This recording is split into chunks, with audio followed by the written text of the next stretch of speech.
Joining us now is Jeff Fard, a community leader and the founder of the Brother Jeff's Cultural Center in 5 Points in Denver. Brother Jeff, thank you so much for joining us. Jessica, it's amazing being here with you. Well, we are talking today about the housing affordability measure that was on Denver's ballot, Measure 2R.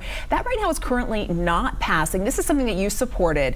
Talk to us about why do you believe voters are rejecting this? Well, you've got a long ballot and you've got a lot of complicated issues, and the more complication attached to an issue, the less likely it is for voters to dig deep in and make a determination. And anytime you request a sales tax increase, you've got a heavy lift immediately before you drill down into the issue.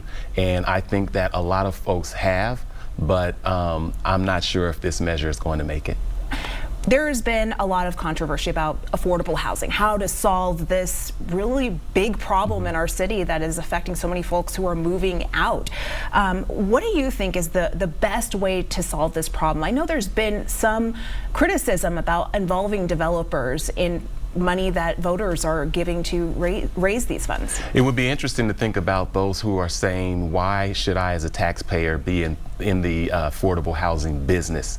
And what does affordable housing even mean in terms of affordability? And so when you start mixing up the terms affordability, attainable, it speaks to different audiences. And I think this measure, even though you attach affordability to it, it really doesn't speak to those who are really out of the reach of what is now known as affordability. Do you think that this measure was clear on what it would do, what kind of housing it would provide? I know a lot of voters had questions when we reached out to them. Well, when you think about housing, that's also a definition. I think apartments were a part of this. And I've heard individuals all my life say, you know, I'm going to my home, or if they're in an apartment, they'll say, I'm at my apartment. And so the match between what those terms really mean offers a disconnect, but I also think that you're speaking to multiple audiences and you're not connecting with a complicated issue. We need affordable housing. We need attainable housing. We need a livable city for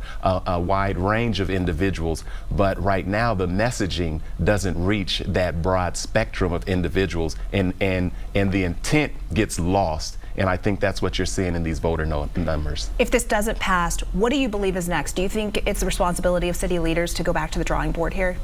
Well, if it doesn't pass, it doesn't say that the voters are not interested in affordable housing or attainable housing, and it could be framed that way. What it is saying is that the messaging or the approach does not resonate with with the masses. And so the approach is how much of the onus should be on developers as opposed to, you know, the citizens.